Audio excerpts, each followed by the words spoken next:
नमस्कार प्रिय दोस्तों एवं छात्रों, मैं सुभाष शर्मा हाजिर हूं आपके पसंदीदा YouTube channel the Neelanchal Classes पर। और आज मैं आपके लिए एक बहुत ही अच्छी कक्षा SSC GD हिंदी विषय से जुड़ी हुई लेकर के आया हूं। और आज हम हिंदी विषय पर जो इस प्रश्नोत्तरी पर चर्चा करेंगे उसे आप ध्यानपूर्वक देखेंगे, क्योंकि हिंदी विषय जो है आपका 25 नंबर का है। तो उसमें व्याकरण से जुड़े हुए जो विभिन्न अध्याय हैं उन पर प्रश्न आप देखेंगे आपकी परीक्षा में। तो चलिए आज हम उसी पर ही बहुत ही गहनता से चर्चा करते हैं। तो देखिए यहाँ पर पहला प्रश्न दिया गया है और पहला प्रश्न यहाँ पर कह रहा है कि हिंदी भाषा में जो वचन है उसके कितने प्रकार होते हैं। देखिए आप जरा ध्यान से देखिएगा, उसने कहा है हिंदी भाषा में जो वचन है उसके कितने भेद होते हैं। देखिए मैं आपको बता दूं कि हिंदी भाषा में जो वचन है वो होता है एक वचन और नंबर 2 होता है बहुवचन। ठीक है, जरा आप समझ लीजिएगा, हम हिंदी भाषा के अकॉर्डिंग बात कर रहे हैं एक वचन और बहुवचन। जैसे मैं यहां पर बोल दूं लड़का और मैं उसका बहुवचन बना दूं लड़के। जरा बात को समझने की कोशिश कीजिएगा, एक लड़का और एक लड़के, तो एक वचन है और उधर बहुवचन है।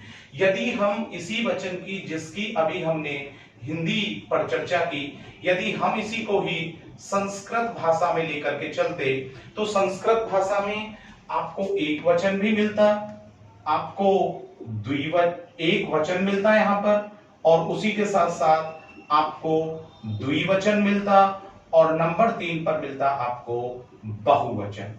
तो आप ये याद रखिएगा कि हिंदी भाषा में आपको एक वचन और बहुवचन यानी कि 2 मिलते हैं। तो इसमें जो आपका ऑप्शन है वो नंबर 1 यानी कि जो पहला ऑप्शन आपको दिया गया है वो इसका ऑप्शन है। ठीक है, वही विकल्प है।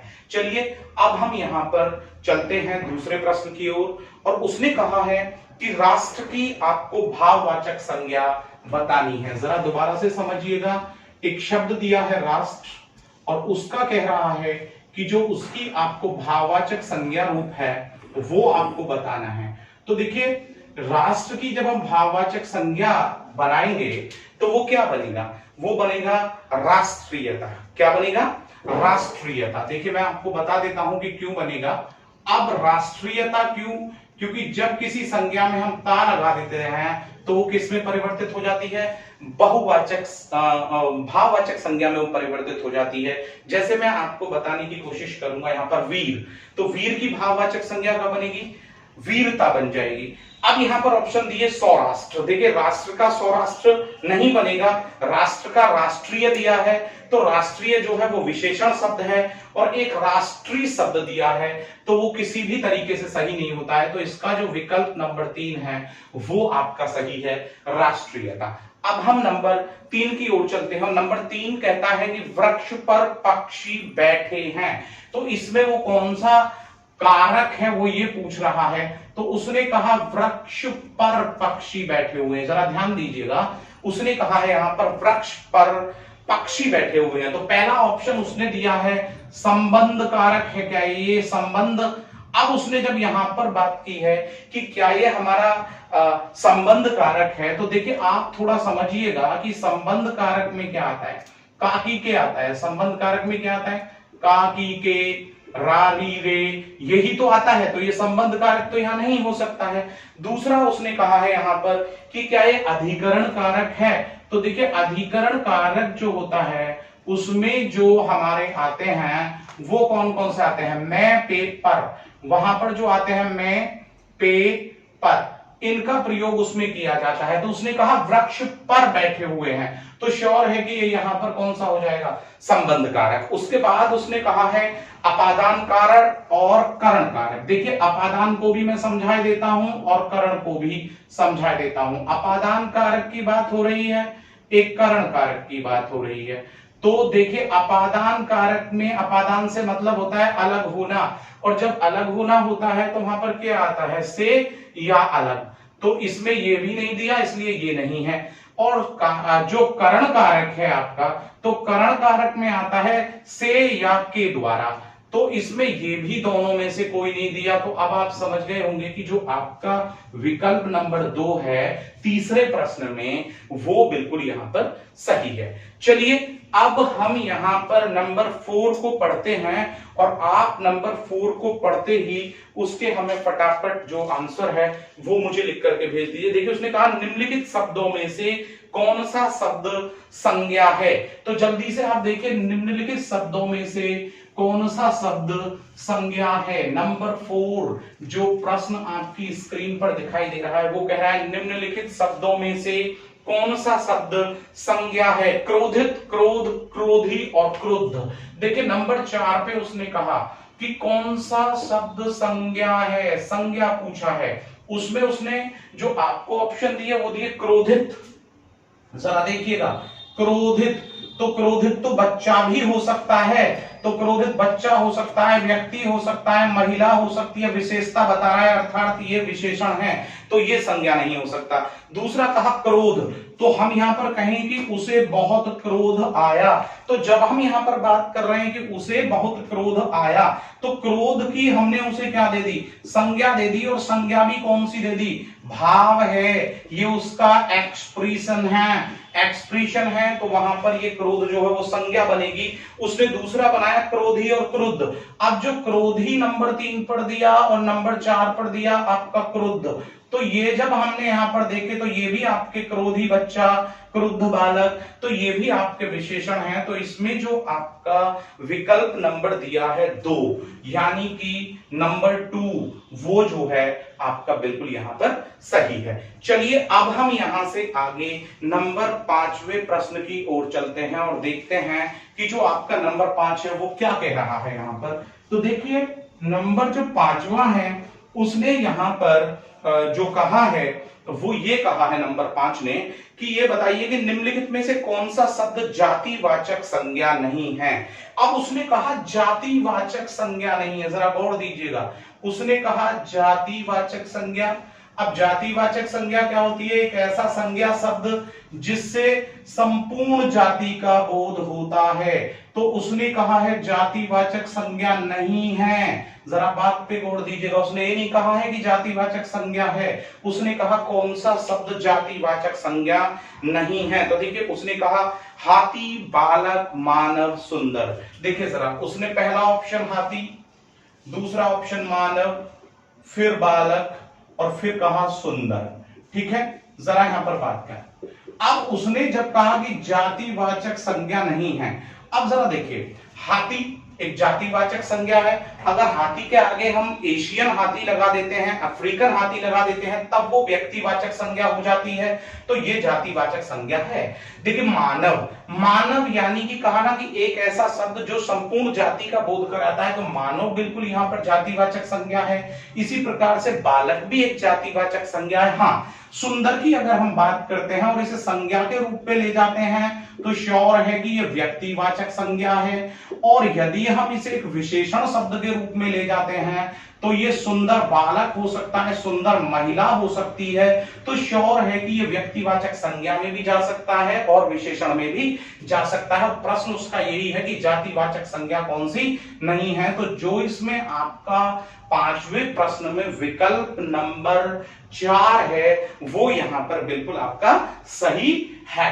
तो चलिए जल्दी से आप नंबर 6 जो आपका प्रश्न है उसे पढ़िए और उसका जो आप विकल्प है वो मेरे पास लिख करके भेजिए। हम नंबर 6 पर यहां पर चर्चा करते हैं कि नंबर 6 जो है वो आपका क्या यहां पर कह रहा है। तो देखिए जब हम नंबर 6 पर चर्चा कर रहे हैं तो नंबर 6 कह रहा है कि व्याप्त में संधि का कौन सा भेद है। देखिए जरा ध्यान दीजिएगा, बहुत ही इंपॉर्टेंट है ये यहां पर व्याप्त। और व्याप्त में उन्होंने कहा कि संधि का भेद बताना है आपको। क्या बताना है, संधि का भेद बताना है। देखिए सबसे पहली बात तो ये है कि जब आप इसे देख रहे हैं तो वे के बाद यह मिल रहा है, तो इसमें जो हमें मात्रा मिल रही है वो यह की मिल रही है। और देखिए मात्राएं जो होती हैं यह वे रे, अब यह वे रे की जो मात्राएं होती हैं वो आपको संधि के कौन से भेद में मिलती हैं। लेकिन हम पहले ये देखेंगे, इसने दिया यण संधि, दीर्घ संधि, अयादि संधि, वृद्धि संधि, यण, दीर्घ, अयादि, वृद्धि। ओके, अब देखिए इसने संधि के ये भेद हमारे सामने लिखे। तो देखिए बड़ा आसान सा है कि ये जो चारों संधि के भेद हैं, ये चारों ही संधि के भेद हमारे स्वर संधि के अंतर्गत आते हैं कि नहीं आते हैं? बिल्कुल आते हैं। अब अगर वो बात करता है दीर्घ संधि की, अब देखिए एक बात बताइए, दीर्घ संधि में क्या आता है? ये मात्राएं आती हैं, आ की, ई की, ऊ की, यही मात्राएं आती है ना। अयादि संधि में क्या आता है? आय की मात्रा आती है, आय की मात्रा आती है, अब की मात्रा आती है और आव की मात्रा आती है। तो इनमें से कोई नहीं। अब बात आती है वृद्धि संधि की। तो देखिए वृद्धि संधि में अगर हम दीर्घ संधि में देखें तो ये मात्राएं आती हैं, और उसके बाद जो आती है हमारी गुण संधि में ए, ओ, अर की आती है, और वृद्धि संधि में आई की और औ की मात्रा जो है वो आती है। तो यह संधि में हमारी जो मात्राएं आती हैं वो य, व, र आती है। तो श्योर है कि व्याप्त में जो हमारी मात्रा है वो यह है। तो हमारी ये कौन सी संधि होगी? यह संधि होगी। और इसमें जो हमारा पहला जो ऑप्शन है वो बिल्कुल सही है। जब आप इसका संधि विच्छेद करेंगे तो वी धन आप्त इसका हो जाएगा, तो बराबर हो जाएगा ये व्याप्त। तो इसमें जो इसका ऑप्शन जाएगा वो जाएगा आपका कौन सा? यह संधि, यानी कि पहला ऑप्शन। चलिए यहां से आगे नंबर 7 को आप पढ़िए जल्दी से, क्या कहता है नंबर 7।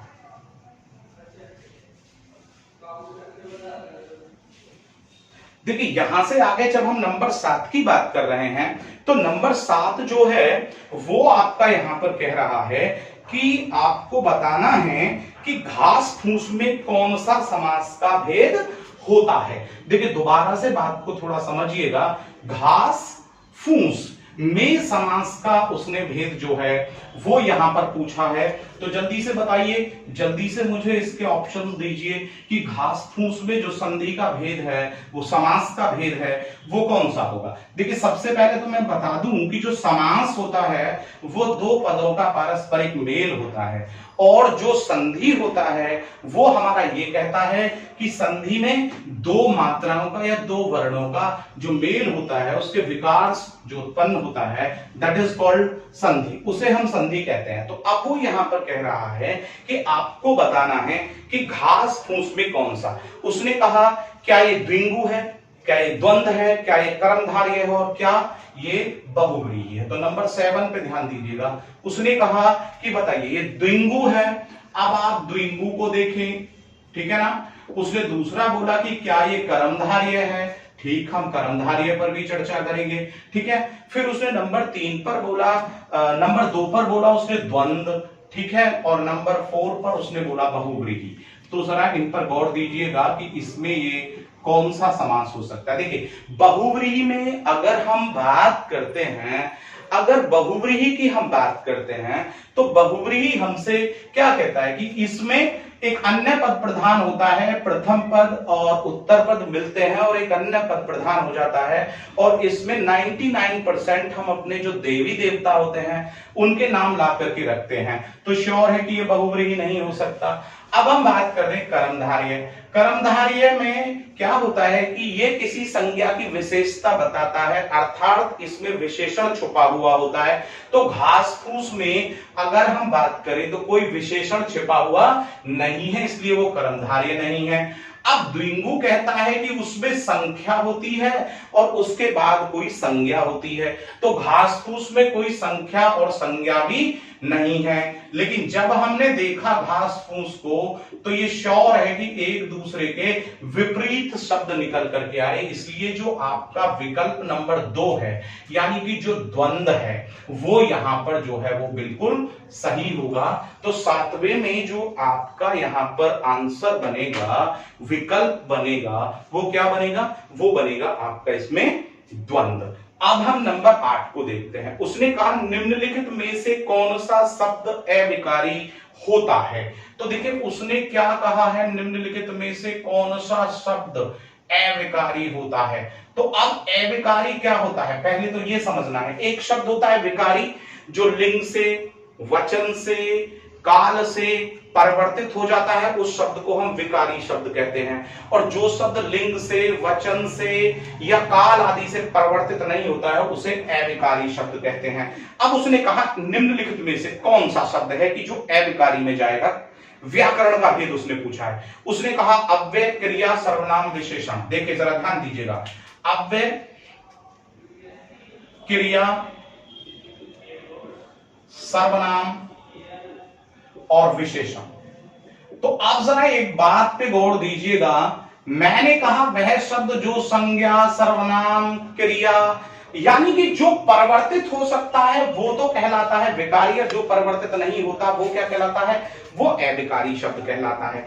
अब जब उसने बात की है यहां पर, तो अव्यय की उसने यहां पर बात की है, तो अव्यय को जब वो कह रहा है ए मीन्स नहीं और वे मीन्स खर्च हो, जो किसी भी परिस्थिति में परिवर्तित नहीं होता है, तो ऐसे शब्दों को हम क्या कहते हैं, ऐसे शब्दों को ही तो हम अव्यय कहते हैं जो किसी भी परिस्थिति में क्या नहीं होते हैं, परिवर्तित नहीं होते हैं। सपोज कीजिए कि मैं यहां पर लिख देता हूं धीरे से, देखिए जरा, अब यहां पर ये कैसा शब्द दिखाई दे, क्रिया विशेषण है भले ही, लेकिन है तो एक तरीके से ना परिवर्तित होने वाला शब्द क्रिया। क्रिया में सपोज कीजिए मैंने यहां पर लिख दिया चलना, तो मैं चलना को चलता भी तो लिख सकता हूं क्योंकि धातु रूप इसका चल है, तो चलता, चलना, चलूंगा, तो एक परिवर्तित हो रहा है, तो ये अविकारी शब्द नहीं होगा। अब उसने कहा निम्नलिखित में से कौन सा अविकारी शब्द है। सर्वनाम में सपोज कीजिए उसने हम लिख दिया, तो हम का हमारा भी लिख सकता है, हमें भी लिख सकता है, हमको भी लिख सकता है, तो श्योर है कि ये भी क्या है, हमारा परिवर्तित हो सकता है, तो ये अविकारी शब्द नहीं है। इसी प्रकार से विशेषण देखिए, मैंने वीर शब्द जो है वो विशेषण के रूप में लिया, और वीर का मैंने भाववाचक संज्ञा वीरता बता दिया, तो यहां पर आपने देखा कि जो विशेषण शब्द होते हैं वो भी परिवर्तित हो जाते हैं। तो अब यहां पर अविकारी शब्द आपका कौन सा होना चाहिए, जो विकल्प नंबर 1 है, यानी कि जो आपका अव्यय है वो यहां पर क्या कहलाया जाएगा, अविकारी शब्द कहलाया जाएगा। तो प्रिय छात्रों, आप शायद समझ गए होंगे 8वें प्रश्न को बहुत अच्छे से कि इसमें जो अविकारी शब्द है वो कौन सा होगा। चलिए हम नंबर 9, उससे हंसा नहीं गया, इस वाक्य में कौन सा वाच्य है। देखिए दोबारा से समझिएगा, उससे हंसा नहीं गया, वाच्य बताना है। अब यहां पर उसने बोला है कि उससे हंसा नहीं गया, तो जब हमने देखा उससे हंसा नहीं गया, तो आपको मालूम है कि जो वाच्य होते हैं वो 3 होते हैं। देखिए उसने कहा वाच्य बताना है, तो वाच्य एक तो कर्तृवाच्य जिसे कर्तावाच्य भी बोल देते हैं, एक कर्मवाच्य, ठीक है, और एक होता है भाववाच्य, ठीक है। तो भाववाच्य, तो देखिए मैं आपको जो पहली जो अभ्यास आप देखेंगे, हमारी पहली कक्षाएं जो पढ़ी हुई हैं हिंदी पर अभ्यास, उसमें इनको मैंने बड़ा डिटेल में समझाया है। तो कर्तृवाच्य जिसमें कर्ता के अकॉर्डिंग क्रिया चलती है, कर्मवाच्य जिसमें कर्म के अकॉर्डिंग क्रिया चलती है, और भाववाच्य में भाव के अकॉर्डिंग क्रिया चलती है। तो यहां बोला उससे हंसा नहीं गया, उससे हंसा नहीं गया, तो देखिए जो भाववाच्य होता है उसमें मैंने बताया था कि जो क्रिया होती है ना वो मुख्यतः अकर्मक होती है और नकारात्मक होती है, अकर्मक होती है और नकारात्मक होती है। तो यहां पर क्या बनेगा, ये भाववाच्य, अर्थात जो इसका तीसरा विकल्प है वो इसका सही है, यानी कि उससे हंसा नहीं गया, क्या बना इस वाक्य में वाच्य, ये बना आपका भाववाच्य। तो इसके अकॉर्डिंग अगर हम देखें तो जो दूसरे नंबर का जो विकल्प आपको दिया गया है वो सही है। देखिए मैं कर्तृवाच्य पर वाक्य बोलता हूं, राहुल खाना खाता है, तो कौन खाना खाता है, राहुल, तो श्योर है कि ये कर्तृवाच्य है। और अगर हम यहाँ कर्मवाच्य बनाएं इसे, तो हम कहेंगे राहुल के द्वारा खाना खाया जाता है। और अगर हम भाववाच्य बनाएं तो हम कहेंगे राहुल से खाना नहीं खाया जाता है। तो आप समझ गए होंगे कि इसमें जो वाच्य पूछा है आपके 10वें में, तो उसका जो विकल्प नंबर 2 है वो यहां पर बिल्कुल सही है। अब हम यहां से आगे बढ़ रहे हैं, और 9वें प्रश्न के बाद जब हम यहां नंबर 10 की बात करेंगे, तो 10वें प्रश्न में लिखा है सौम्य शब्द का विलोम बताना है। देखिए उसने कितना अच्छा यहां पर प्रश्न दिया है, सौम्य शब्द का क्या बताना है, विलोम बताना है कि इसका विलोम क्या होगा। देखिए पहले हम समझे कि सौम्य, सौम्य यानी कि जो अपने आप में काइंड है, शांत है, जो शांत है वही सौम्य है। अब उसने कहा कि सौम्य का बताइए, तो सौम्य का शत्रु तो नहीं हो सकता, क्योंकि शत्रु का क्या होता है, शत्रु का तो मित्र होता है, इसे हटा देंगे। दूसरा कहा सौभाग्य, देखिए सौभाग्य का दुर्भाग्य होता है, सौभाग्य का क्या होता है, दुर्भाग्य होता है। अब इसके बाद उसने कहा कि दुराशय, दुराशय का क्या होता है, अच्छा, यानी कि दुराशय यानी कि बुरा अर्थ, तो अच्छा आशय होना मतलब होना अच्छा। और एक उग्र, उग्र ही इसका यहां पर विलोम बनेगा। सौम्य यानी कि जो कैसा है, शांत है, तो शांत का विलोम क्या बनेगा, उग्र बनेगा। तो जो नंबर 4 आपका 10वें का यहां पर विकल्प दिया है वो आपका कैसा है, बिल्कुल सही है। अब जब हम बात कर रहे हैं यहां पर नंबर 11 की, यानी कि हम 11 की यहां पर बात करेंगे, तो देखिए जल्दी से आप नंबर 11 जो आपका प्रश्न है वो क्या कह रहा है। आप जितने मन से इस कक्षा को देखेंगे, जितने मन से आप अपना अभ्यास जो है उसे रोजाना करेंगे, उतने ही आपके जो चांसेस हैं परीक्षा में सफलता प्राप्त करने के वो बढ़ जाएंगे। आप ये बात याद रखिएगा कि हम जितनी मेहनत करते हैं किसी भी टारगेट को अचीव करने के लिए, वो समझ लीजिए कि हमें ज्यादा से ज्यादा सफलता की ओर लेकर के जाएगी, ठीक है ना। अभी आप देख सकते हैं नीरज चोपड़ा, उन्होंने अभी ओलंपिक में स्वर्ण पदक जीता, एकमात्र रहे भारत जैसे विशाल जनसंख्या वाले देश में, लेकिन उनका जो अपना प्रयास था, जो उनकी लगन थी अपने गेम के प्रति, अपने खेल के प्रति, उसी ने ही तो उनको सफलता दिलाई। तो इसी प्रकार से यदि आप मेहनत करेंगे तो सफलता आपके पास खुद ब खुद चल के आएगी। तो आप मेहनत कीजिए। चलिए हम बढ़ते हैं 11वें प्रश्न। तेली का बैल होना मुहावरे का क्या अर्थ होगा।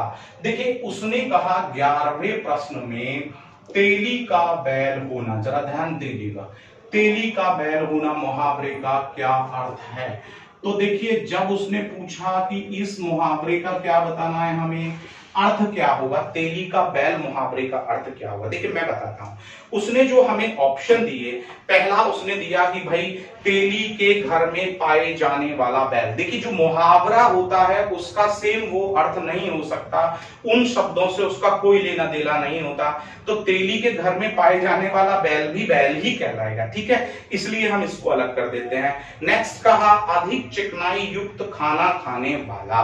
अधिक चिकनाई युक्त खाना खाने वाला, इसे हम क्या कहेंगे, उसे तो हम स्पाइसी टंग बोलेंगे, अधिक चटोरा व्यक्ति होता है वो, ठीक है ना, तो इसे भी अलग करेंगे। एक बोला हमेशा कार्य में लगे रहने वाला और अत्यधिक आलसी। तो देखिए यहां बताया गया है कि जो तेली का बैल होता है ना, वो हर वक्त तेल को पेलने का काम करता है, सरसों से तेल निकालने का काम करता है, तो हमेशा अपने कोल्हू में चलता रहता है, हमेशा एक राउंड सर्कल को लगाता रहता है और तेल बनाता रहता है सरसों का, तो वो हमेशा कार्य में लगा रहता है। तो जो आपका तीसरा ऑप्शन है हमेशा कार्य में लगे रहना, ये इसका जो अर्थ बनेगा, हमेशा कार्य में लगे रहना। तो इसका जो विकल्प नंबर 3 दिया है वो आपका 11वें प्रश्न का बिल्कुल सही है। चलिए 12वें में चलते हैं। निम्नलिखित में से तद्भव शब्द छाटिए। देखिए उसने बोला है निम्नलिखित में से तद्भव शब्द छाटिए। तो देखिए जरा समझिएगा, 12वां प्रश्न है और उसने कहा तद्भव। मैंने आपको समझाया है बहुत अच्छे से, तत्सम शब्द यानी संस्कृत में प्रयोग होने वाले शब्द, और तद्भव शब्द यानी कि जो संस्कृत का टूटा हुआ शब्द होता है, जो संस्कृत का टूटा हुआ रूप होता है, दैट इज कॉल्ड तद्भव शब्द। अब उसने कहा कि तद्भव शब्द आपको बताना है। उसने कहा विष्णु चाम धर्म पर्ण। एक बोला विष्णु, एक बोला चाम, एक बोला धर्म और एक बोला उसने पर्ण। अब जरा यहां ध्यान दीजिएगा, धर्म का अगर मैं तद्भव देखूं, पहले हम विष्णु का देखें तो आपने देखा होगा लोग लिख देते हैं विष्णु, ऐसे भी लिख देते हैं विष्णु। तो विष्णु का जो तद्भव रूप होगा वो विष्णु होगा, नहीं दिया इसलिए ये गलत है। देखिए चाम जो यहां पर दिया है, तो चाम शब्द का जो तत्सम शब्द होता है वो क्या होता है, वो होता है चर्म। चर्म का मतलब होता है स्किन यानी कि खाल। तो ये तत्सम शब्द है। चाम जो है वो क्या है फिर आपका तद्भव शब्द है, क्योंकि चर्म क्या है इसका, ये तद्भव तत्सम शब्द है। दोबारा से देखिए चाम का तत्सम क्या बनेगा, चर्म बनेगा। उसने पूछा कि तद्भव रूप बताइए, तो चर्म का जो तद्भव रूप है वो क्या है, चाम है। तो इसका ऑप्शन यानी कि जो विकल्प नंबर 2 है 12वीं का, वो बिल्कुल सही है। धर्म को जब लिखेंगे आप टूटे हुए रूप में तो आप ऐसे धर्म लिखते हैं, इसलिए ये भी तद्भव रूप यहां पर बोल रहा है। तो ये हमारा तत्सम है, ऊपर वाला ये तत्सम, ये तत्सम, ये यहां पर तद्भव। तो पर्ण का क्या बतेगा, पात या पत्ता, पर्ण का। तो पात या पत्ता बना, तो पात या पत्ता का ये दिया, तो ये भी तत्सम, ये भी तत्सम, ये भी तत्सम। तो ये क्या बचा आपका, तद्भव बचा। तो 12वीं का जो दूसरा विकल्प है वो आपका यहां पर बिल्कुल सही है। चलिए हम 13वीं की बात करते हैं। निम्नलिखित शब्दों में से कौन सा शब्द शुद्ध है। हाँ, ये थोड़ा सा ध्यान देना है। उसने कहा कवियत्री, देखिए जरा ध्यान दीजिएगा, कवियत्री, ठीक है ना। पहला ऑप्शन दिया है कवियत्री और दूसरा दिया कवयात्री। क्या बोला, कवयात्री। और देखिए तीसरा जो आपका यहां पर उसने विकल्प दिया है वो दिया कवयित्री। क्या दिया, कवयित्री। दोबारा से ध्यान दीजिएगा, कवयित्री। और एक दिया कवियत्री। क्या दिया, कवियत्री। जरा देखिए कवि, एक कवि, कवि यहां पर जो है ये हमारा क्या है, ये पुल्लिंग शब्द है। और उसका जो स्त्रीलिंग शब्द होता है वो क्या होता है यहां पर, वही तो होता है आपका कवियत्री। तो देखिए कवि इत्री, तो कवि इत्री को देखें तो हमें यहां पर यह भी गलत मिल रहा है, कवयात्री हो ही नहीं सकता, कवि इत्री भी नहीं होता। तो विकल्प कौन सा सही है, आपका जो 13वां प्रश्न है उसका विकल्प नंबर जो 3 है वो आपका यहां पर बिल्कुल सही है, अर्थात बनेगा वो यहां पर कवित्री। तो 14वां प्रश्न आप पढ़िएगा, बहुत अच्छा है, आपके किससे आया है आप समझ गए होंगे। अब यहां पर जो बात हो रही है वो रस, छंद और अलंकार वाला जो पोर्शन होता है व्याकरण का, उस पर हम यहाँ पर चर्चा कर रहे हैं। तो उसने यहाँ पर बोला, जब मैं था तब हरि नहीं, अब हरि है मैं नाही, सब अंधियारा मिट गया जब दीपक देखा माही। तो यहाँ पर कहता है कि जब मैं था, अर्थात जब मैं था, जब मेरा गुरूर था, जब मेरा घमंड था, तब हरि मेरे पास नहीं था। अब उसने कहा अब हरि है मैं नाही, अब वो कहता है कि अब प्रभु हैं तो मेरे पास वो सब नहीं है। उसने कहा कि सब अंधियारा मिट गया जब दीपक देखा माही, और जितना भी मेरा मूर्ख पने का अंधियारा था, अज्ञान रूपी अंधियारा था, जब मैंने प्रभु रूपी ज्ञान को अपने सामने देखा तो वो सबका सब क्या हुआ, सबका सब वहां पर मिट गया। तो उसने यहां पर कहा है कि आपको बताना है कि इसमें शांत वीर करुणिया अद्भुत, दोबारा से देखिए, शांत वीर करुणिया अद्भुत, शांत वीर करुण या अद्भुत, ये रस उसने यहां पर दिए हैं, ध्यान दीजिएगा, ठीक है ना। अब उसने कहा कि जब मैं था तब हरि नहीं, अब हरि है मैं नाही, और सब अंधियारा मिट गया जब दीपक देखा माही। जब व्यक्ति शांति में आता है, जब व्यक्ति धर्म से लौ लगा लेता है, जब व्यक्ति भक्तिमय हो जाता है, तब आपका क्या बनता है वहां पर, शांत रस बनता है। और वीर रस में तो हमेशा उत्साह होगा, नहीं होगा, करुण में दुख होगा, इसमें दुख नहीं है, अद्भुत में आश्चर्य होगा, आश्चर्य नहीं है। तो 14वें का जो नंबर 1 विकल्प है वो आपका बिल्कुल सही है, और मैं समझता हूं कि आप इसे समझ गए होंगे। चलिए हम यहां से फिर आगे बढ़ते हैं और 15वें प्रश्न पर चर्चा करते हैं।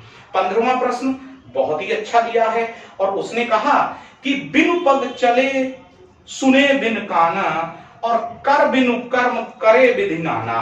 देखिए उन्होंने कहा कि बिना पग के चलता है, देखिए दोबारा से देखिएगा, बिना पग के वो चलता है, बिना पैरों के चलता है, और बिना कानों के वो सुनता है। फिर उसने कहा कर बिनु कर्म करे विधि नाना, और जो उसके कर्म कर्म है वो बड़े अलग अलग अलग अलग अलग अलग प्रकार के होते हैं और कर्म वो कोई करता नहीं है। तो उसने कहा यहाँ पर उपरोक्त पंक्तियों में कौन सा छंद है?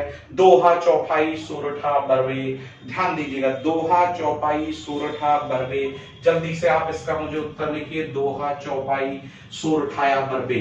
तो आप मुझे बताएंगे कि ये कौन सा हो सकता है, क्योंकि मैं भी इसको आपको बिल्कुल डिटेल में समझाऊंगा। तो जरा यहां पर देखिएगा आप।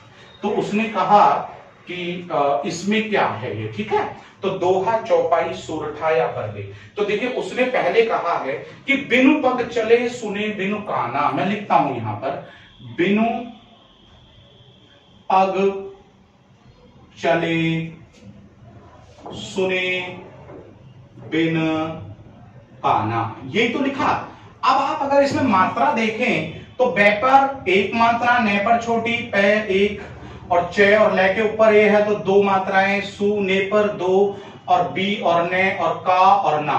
तो आप देखेंगे यहां पर 4 और 1 5 2 7 8 और 2 10 2 12 और 4 16 मात्राएं। और आप जानते हैं कि जो 16 मात्राएं होती हैं वो किस में होती हैं, पहले आपको ये बताना होगा। 16 जो मात्राएं होती हैं वो किस में होती हैं? चौपाई में होती हैं। इसके लिए आपको जो छंद वाला चैप्टर है उसको देखना होगा। मैं अभी इसकी कक्षा भी आपको जल्दी ही देने वाला हूं। अब उसने कहा कि क्या ये दोहा नहीं हो सकता, सोरठा या बरवे नहीं हो सकता। देखिए उसने कहा क्या ये दोहा नहीं हो सकता, क्या ये सोरठा नहीं हो सकता। तीसरे नंबर पर चौपाई दिया और नंबर 4 पर क्या दिया?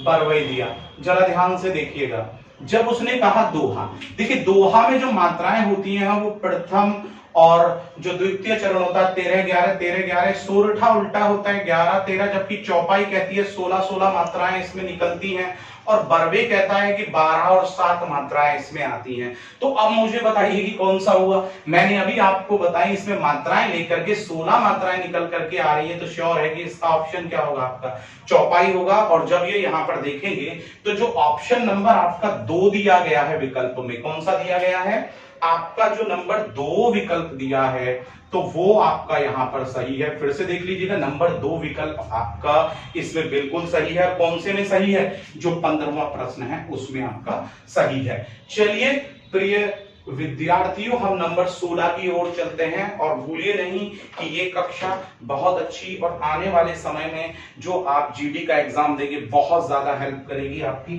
तो यहां पर हम नंबर 16 की बात करते हैं और देखते हैं नंबर 16 क्या कहता है। देखिए उसने 16वें में कहा है वह कृशकाय व्यक्ति दौड़ने लगा। तो पहले हम यहां पर ये देखें कि उसने लिखा वह कृशकाय व्यक्ति दौड़ने लगा। अब जरा यहां देखिए उसने प्रश्न क्या किया है, वह कृशकाय व्यक्ति में आपको विशेषण बताना है। क्या बताना है? विशेषण। तो व्यक्ति की विशेषता क्या है? कृशकाय। अब कृशकाय होता क्या है? मत वाला। देखिए जरा याद दीजिएगा, कृशकाय से तात्पर्य क्या होता है? मत वाला। तो मत वाले 2 प्रकार होते हैं, एक तो अपने में मग्न होते हैं और एक मत वाला वो होता है जो किसी प्रकार का कोई ड्रग वगैरह कर लेता है, तो यहां पर ड्रग्स वगैरह ले लेता है। तो व्यक्ति की विशेषता क्या है? कृशकाय। तो श्योर है कि इसमें जो ऑप्शंस आपको दिए गए हैं उसमें पहला ऑप्शन आपको यहां पर दिया है वह, फिर कृशकाय, फिर व्यक्ति, फिर दौड़ने। देखिए व्यक्ति यहां पर संज्ञा है, वह यहां पर सर्वनाम है, और दूसरा बोला उन्होंने दौड़ने यहां पर क्रिया है। तो जो आपका विकल्प नंबर 3 दिया है यहां पर कृशकाय, यानी कि व्यक्ति की विशेषता बता रहा है कृशकाय, और जो शब्द संज्ञा की विशेषता बताता है वही क्या कहलाता है? वही तो विशेषण कहलाता है। तो इसमें जो आपका 16वें में है वो हो गया आपका क्या? कृशकाय। यानी कि जो विकल्प नंबर 3 नहीं, आपके नंबर 2 पर ये दिया है, मैं स्क्रीन पर देख रहा हूं, नंबर 2 पर दिया है, तो श्योर है कि ये नंबर 2 आपका सही है। इसके बाद हम आगे बढ़ते हैं और 17वें प्रश्न की ओर आपके चलते हैं। देखिए यहां पर जो 17वां प्रश्न है वो कह रहा है किस वाक्य में सर्वनाम का अशुद्ध रूप से प्रयोग किया गया है? यानी कि सर्वनाम का अशुद्ध रूप से प्रयोग, वह स्वयं यहां नहीं आना चाहता था। तो बिल्कुल सही है, वह स्वयं यहां नहीं आना चाहता था। तो यहाँ पर आपको पता है कि कौन सा है, ये निजवाचक सर्वनाम है जिसमें स्वयं, खुद या अपने आप का प्रयोग हो जाता है। तो वह स्वयं यहाँ नहीं आना चाहता था, निजवाचक सर्वनाम, बिल्कुल सही। दूसरा उसने कहा उसके आग्रह पर मैं मुंबई जा सकता हूं, उसके आग्रह पर मैं मुंबई जा सकता हूं, उसके भी सही है, मैं भी यहां पर सही है, दोनों बिल्कुल सही हैं। तो यहां पर ये जो सर्वनाम है यानी कि मैं व्यक्तिवाचक सर्वनाम और उसके यानी कि यहां पर ये है आपका सार्वनामिक सर्वनाम, दोनों बिल्कुल सही हैं। फिर उसने कहा है आगे कि मैं तेरे को वह कलम दूंगा। अरे मैं तेरे को वह कलम दूंगा या मैं आपको वह कलम दूंगा? मैं आपको वह कलम दूंगा। तो यहां पर तेरे को जो शब्द आया है वो बिल्कुल गलत है, यहां पर आना चाहिए था कि मैं आपको वह कलम दूंगा, मैं तुम्हें वह कलम दूंगा। तो जो विकल्प नंबर 3 दिया है 17वें में, जो विकल्प नंबर 3 दिया है वो यहां पर गलत है। चलिए हम नंबर 4 को भी देख लें। मुझे इस बैठक की सूचना पहले से ही थी, बिल्कुल सही है, ये भी यहां पर बिल्कुल सही है। तो जो 17वें में तीसरा जो दिया है तेरे को क्या करना था, तुम्हें करना था, तो ये बिल्कुल यहां पर सही है। अब चलिए हम यहां से जब आगे बढ़ते हैं तो प्रिय विद्यार्थियों हम नंबर 18 प्रश्न की ओर चलते हैं। तो जल्दी से देखिए, वर्णमाला से संबंधित बड़ा प्यारा सा प्रश्न है, आप इसे देखिए जरा ध्यानपूर्वक और मुझे इसका आप उत्तर तुरंत कमेंट बॉक्स में लिख करके भेजिए, क्योंकि मैं समझता हूं कि आप अपनी परीक्षा की बहुत अच्छे से तैयारी कर रहे हैं। तो देखिए 18वां प्रश्न कहता है कि कौन सा ध्वनि वर्ण अल्प प्राण है। जरा ध्यान दीजिएगा, क्या पूछा है, कौन सा ध्वनि वर्ण अल्प प्राण है। तो पहले तो आप ये समझिए कि अल्प प्राण में आता क्या है। देखिए जब मैं वर्णमाला पढ़ा रहा था तो देखिए वर्णमाला के जो तीनों पार्ट हैं उनकी तीनों कक्षाएं आप हमारे YouTube चैनल पर देख सकते हैं, द नीलांचल क्लासेस पर आप देखिए वहां पर जाकर के। तो मैंने आपको अघोष बताया है कि उसमें किसी भी वर्ग का पहला और दूसरा वर्ण आता है, सघोष में तीसरा, चौथा और पांचवा वर्ण आता है, और जो अल्प प्राण होता है उसमें हमारा पहला, तीसरा और पांचवा वर्ण आता है, और महाप्राण वर्ण जो होते हैं उसमें आता है हमारा दूसरा और नंबर चौथा प्रश्न। तो उसने अब यहां पर कहा किसी भी वर्ग का, जरा ध्यान दीजिएगा, उसने कहा ते, धे, खे, थे। उसने कहा ते, धे, खे और थे। इनमें से बताइए कि कौन सा अल्प प्राण है। अल्प प्राण जिसमें प्राणवायु कम निकले, महाप्राण जिसमें प्राणवायु ज्यादा निकले। तो तय पहला है अल्प प्राण, धे, ते, थे, दे, धे नंबर 4, ते, खे ये भी दूसरा, और ते, थे ये भी दूसरा। तो श्योर है कि हमारा जो ऑप्शन गया वो कहां गया, तय पर गया। तो श्योर है कि जो अल्प प्राण वर्ण है वो हमारा यहाँ पर कौन सा होगा, वो होगा यहाँ पर हमारा तय। तो अगर आप उसके अकॉर्डिंग देख रहे हैं तो जो आपका पहला वाला ऑप्शन है विकल्प 18वें में वो बिल्कुल यहाँ पर सही है। 19वें पर चलते हैं। घुड़सवार में कौन सा समास का, नहीं सॉरी, घुड़सवार में शब्द का कौन सा भेद है। तो घुड़सवार में उसने पूछा, जरा 19वें को देखिए, मैं इसको लिख देता हूं, और ये बोल रहा है घुड़सवार, ठीक है ना। घुड़सवार में उसने कहा कि हमें बताना है आपको कि ये शब्द का कौन सा भेद है। जरा एक बात पर गौर कीजिए, उसने पहला कहा यहां पर कि नहीं जी ये तो रूढ़ शब्द है। अरे रूढ़ शब्द कौन सा होता है, रूढ़ शब्द वो होता है कि जिसके सार्थक खंड ना हो सके, लेकिन इसके तो सार्थक खंड हो रहे हैं। दूसरा कहा उसने कि ये योगरूढ़ शब्द है। देखिए योगरूढ़ शब्द को आप बहुव्रीहि समास से जोड़ सकते हैं, यानी कि जिसमें अधिकांश देवी देवताओं के शब्द आए या वो तीसरे शब्द में परिवर्तित हो जाए, जैसे लंबोदर, तो लंबा हुआ, उदर हुआ, और वो गणेश में परिवर्तित होगा। लेकिन जब घोड़े पर सवार को आप रखेंगे तो वो आगे परिवर्तित नहीं होगा, इसलिए यहां पर योगरूढ़ नहीं है। अब बात आती है यौगिक। देखिए यौगिक वो होता है जो कम से कम दो शब्दों से मिलकर के बनता है। तो घोड़ा और यहां पर क्या बन गया, सवार। तो श्योर है कि ये दो से मिलकर के बना, तो ये कौन सा शब्द होना चाहिए? यौगिक शब्द होना चाहिए, यानी कि विकल्प नंबर जो 3 है वो अभी तक सही होना चाहिए। चलिए नंबर 4 को देख लेते हैं। नंबर 4 विकल्प में इसने कहा देशज शब्द। अरे देशज क्या होता है? जो क्षेत्रीय आधार पर बोले जाने वाला शब्द होता है। कहीं पर किसी शब्द को बोला जा रहा है लाठी, तो कहीं बोला जा रहा है लठिया, तो जो क्षेत्रीय आधार पर परिवर्तित होता है वो शब्द होता है देशज। तो ये भी नहीं हो सकता। तो आपका जो ऑप्शन बना वो क्या बना यहां पर आकर के? यौगिक, यानी कि नंबर जो 3 है वो आपका बना 19वें में। चलिए बिना देरी किए हम यहां पर 20वें प्रश्न की ओर चलते हैं और 20वें प्रश्न को देखते हैं क्या कह रहा है। जिस समास में कोई पद प्रधान नहीं होता है उसे किस नाम से जाना जाता है?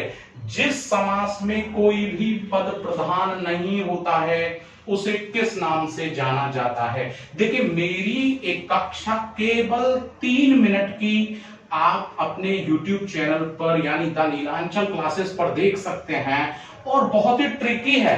मैंने कहा है कि उत्तर पद, कहीं पूर्व पद और कहीं दोनों ही पद प्रधान और कहीं एक भी पद प्रधान नहीं होता।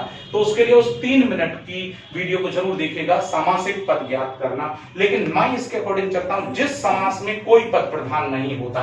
तो देखिए पद हमारे 2 होते हैं और पद 2 होते हैं। एक तो प्रथम पद होता है और एक कौन सा होता है? उत्तर पद। मैं आपको बता दूं, एक होता है प्रथम पद और एक क्या होता है? उत्तर पद। अब देखिए उसने कहा कि ये दोनों ही पद प्रधान ना हो तो वो क्या कहलाता है? वो जो समास का भेद है वो कहलाता है बहुव्रीहि। और मैं फिर से बता दूं, बहुव्रीहि समास जैसे आप देखिएगा, मैं यहां पर बोल दूं चक्र धन पाणी, यानी कि शब्द हो गया चक्रपाणी और ये किस में परिवर्तित हो गया? विष्णु में परिवर्तित हो गया। तो ये तो यहां पर समाप्त तो हो जाता है और ये एक्सिस्टेंसी में आ जाता है, इसकी उत्पत्ति हो जाती है। तो दोनों में से कोई पद यहां पर प्रधान नहीं रहता है, इसलिए यहां पर इसका जो विकल्प है वो कौन सा जाएगा 20वें में? बहुव्रीहि। और बहुव्रीहि से तात्पर्य है कि जो आपका नंबर 4 विकल्प आपको दिया है उसे आप देखेंगे। मैं फिर से आपसे एक बार रिक्वेस्ट करता हूं कि जो केवल 3 नंबर की वीडियो, देखिए इस प्रकार के प्रश्न आपके परीक्षा में जरूर पूछे जाएंगे, तो उसे जल्दी से जल्दी आप देख लीजिएगा। केवल 3 नंबर की है और फिर आप उसे 3 मिनट की है, आप कोई गलती नहीं करेंगे। चलिए 21वां प्रश्न हम यहाँ पढ़ते हैं और 21वां प्रश्न आपका यहां पर जो कह रहा है वो कह रहा है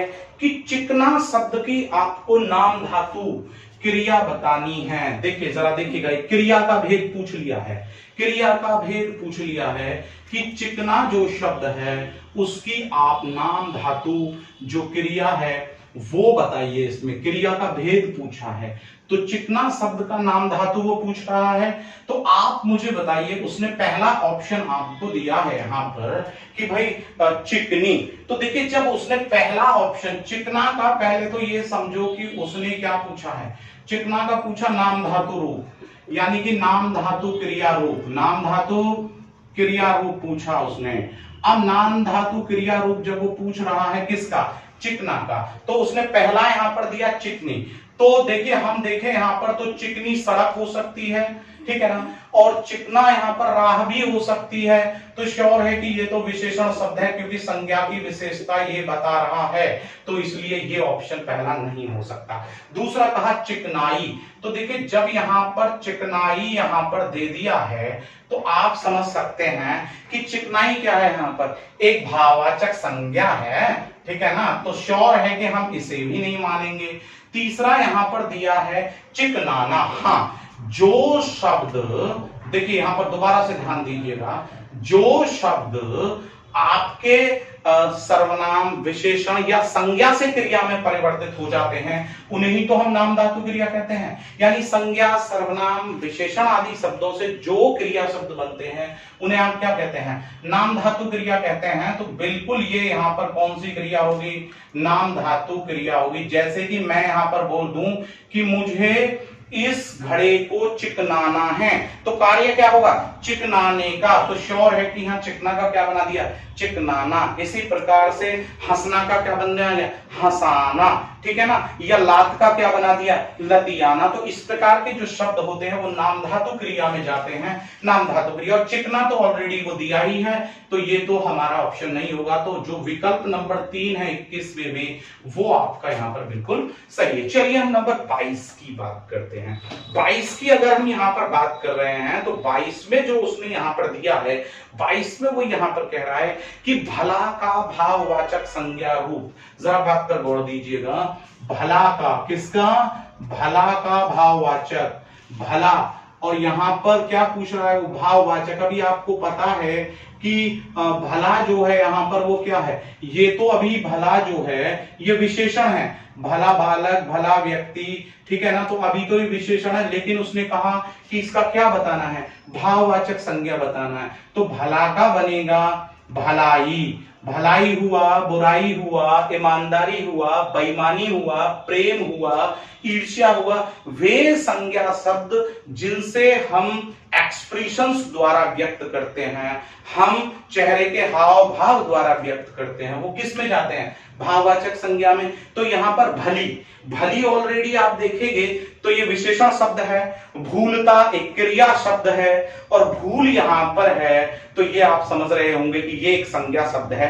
तो यहां पर अगर भाववाचक संज्ञा की बात करेंगे तो जो दूसरे नंबर का विकल्प है भलाई, तो ये बिल्कुल 22वें का सही जवाब है। चलिए हम नंबर 23 की ओर चलते हैं और देखते हैं कि जो आपका 23वां यहां पर प्रश्न है वो क्या कह रहा है आपकी स्क्रीन पर। 23वें ने कहा है हमने खाना खा लिया है और सर्वनाम का भेद बताना है। जल्दी से बताइए, कई बार मैं बता चुका हूं। हमने खाना खा लिया है, अब इसमें बताना है कि सर्वनाम का कौन सा भेद है। वो कह रहा है हमने खाना खा लिया है।